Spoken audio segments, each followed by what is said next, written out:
सनातन धर्म में प्रत्येक माह कृष्ण और शुक्ल पक्ष की एकादशी तिथि बहुत ही खास मानी जाती है।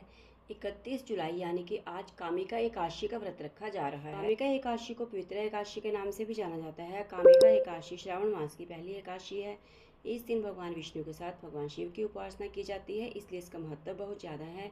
हिंदू पंचांग के अनुसार श्रावण मास के कृष्ण पक्ष में पड़ने वाली एकादशी तिथि को कामिका एकादशी के नाम से जाना जाता है। माना जाता है कि इस एकादशी के दिन जो भक्त भगवान विष्णु की पूजा अर्चना करता है उन्हें पुण्य फल की प्राप्ति होती है।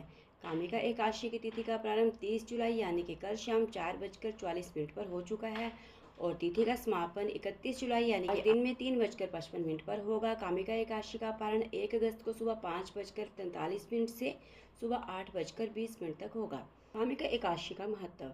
अर्जुन ने कहा, हे प्रभु, मैंने आषाढ़ माह के शुक्ल पक्ष की देवशयनी एकादशी का सविस्तार वर्णन सुना। अब आप मुझे श्रावण मास के कृष्ण पक्ष की एकादशी तिथि की भी कथा सुनाने की कृपा करें। इस एकादशी का नाम क्या है, इसकी विधि क्या है, इसमें किस देवता का पूजन होता है, इसका उपवास करने से मनुष्य को किस फल की प्राप्ति होती है। भगवान श्री कृष्ण ने कहा कि हे श्रेष्ठ धनुर्धर, मैं श्रावण माह की पवित्र एकादशी कथा सुनाता हूँ, ध्यान पूर्वक श्रवण करें। एक बार इस एकादशी की पावन कथा को भीष्म पितामह ने लोकहित के लिए नारद जी से कहा था। एक समय नारद जी ने कहा, हे पितामह, आज मेरी श्रावण के कृष्ण पक्ष की एकादशी की कथा सुनने की इच्छा है, अतः आप इस एकादशी के व्रत कथा का विधान मुझे सुनाइए। नारद जी की इच्छा को सुन पितामह भीष्म ने कहा, हे नारद जी, आपने बहुत ही सुंदर प्रस्ताव किया है, अब आप ध्यानपूर्वक इसे श्रवण कीजिए। श्रावण माह के कृष्ण पक्ष की एकादशी का नाम कामिका एकादशी है। इस एकादशी की कथा सुनने मात्र से ही वाजपेय यज्ञ के फल के प्राप्ति होती है। कामिका एकादशी के उपवास में शंख चक्र गदाधारी भगवान विष्णु का पूजन होता है। जो मनुष्य इस एकादशी को धूप दीप नैवेद्य आदि से भगवान विष्णु की पूजा करते हैं उन्हें गंगा स्नान के फल से भी उत्तम फल की प्राप्ति होती है। सूर्य ग्रहण और चंद्र ग्रहण में केदार और कुरुक्षेत्र में स्नान करने से जिस पुण्य की प्राप्ति होती है वह पुण्य कामिका एकादशी के दिन भगवान विष्णु की भक्ति पूर्वक पूजा करने से प्राप्त हो जाता है। भगवान विष्णु की श्रावण माह में भक्ति पूर्वक पूजा करने का फल समुद्र और वन सहित पृथ्वी दान करने के फल से भी ज्यादा होता है। व्यतिपात में गंडकी नदी में स्नान करने से जो फल प्राप्त होता है वह फल भगवान की पूजा करने से मिल जाता है।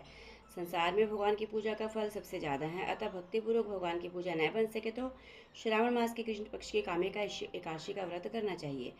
आभूषणों से युक्त बछड़ा सहित गोदान करने से जो फल प्राप्त होता है वह फल कामिका एकादशी के उपवास से मिल जाता है। जो उत्तम द्विज श्रावण माह के कृष्ण पक्ष की कामिका एकादशी का उपवास करते हैं, भगवान विष्णु का पूजन करते हैं, उनसे सभी देव नाग किन्नर पितृ आदि तृप्त हो जाते हैं। इसलिए पाप से डरने वाले व्यक्तियों को विधि विधान सहित इस उपवास को करना चाहिए। संसार सागर तथा पापों में फंसे हुए मनुष्यों को इससे युक्ति के लिए कामिका एकादशी का व्रत करना चाहिए। कामिका एकादशी के उपवास से भी पाप नष्ट होते हैं। संसार में इससे अधिक पापों को नष्ट करने वाला कोई और उपाय है ही नहीं। हे नारद जी, स्वयं भगवान ने अपने मुख से कहा है कि मनुष्यों को अध्यात्म विद्या से जो फल प्राप्त होता है उससे अधिक फल कामिका एकादशी का व्रत करने से मिल जाता है। इस उपवास के करने से मनुष्य को न यमराज के दर्शन होते हैं, न ही नरक के कष्ट भोगने पड़ते हैं, वह स्वर्ग का अधिकारी बन जाता है। जो मनुष्य इस दिन तुलसी दल से भक्ति युक्त भगवान विष्णु का पूजन करते हैं वे संसार सागर में रहते हुए भी इस प्रकार अलग रहते हैं जिस प्रकार पुष्प जल में रहता हुआ भी जल से अलग रहता है।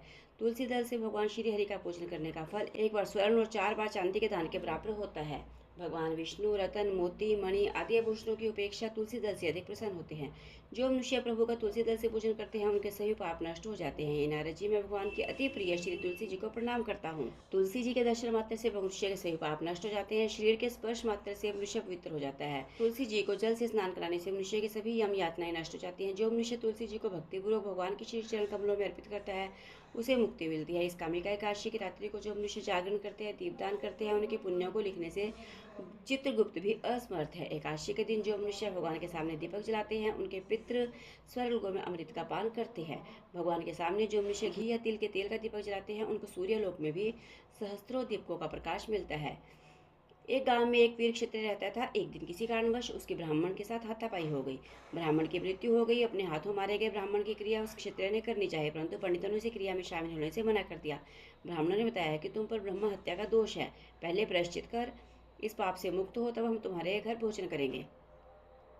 इस पर क्षत्रिय ने पूछा कि इस पाप से मुक्त होने का क्या उपाय है। तब ब्राह्मणों ने बताया कि श्रावण माह के कृष्ण पक्ष की एकादशी को भक्तिभाव से भगवान श्रीधर का व्रत एवं पूजन कर ब्राह्मणों को भोजन करा के सदक्षिणा के साथ आशीर्वाद प्राप्त करने से इस पाप से मुक्ति मिलेगी। पंडितों के बताए हुए तरीके पर व्रत कराने वाली रात में भगवान श्रीधर ने क्षत्रिय को दर्शन देकर कहा कि तुम्हें ब्रह्म सत्य के पाप से मुक्ति मिल गई है। इस व्रत के करने से ब्रह्म हत्या आदि के सही पाप नष्ट हो जाते हैं और इस लोक में सुख भोग कर प्राणी अंत में विष्णु लोक को प्राप्त होता है। इस कामिका एकादशी के महात्म्य के श्रवण पठन से मनुष्य स्वर्ग लोक को प्राप्त होते हैं।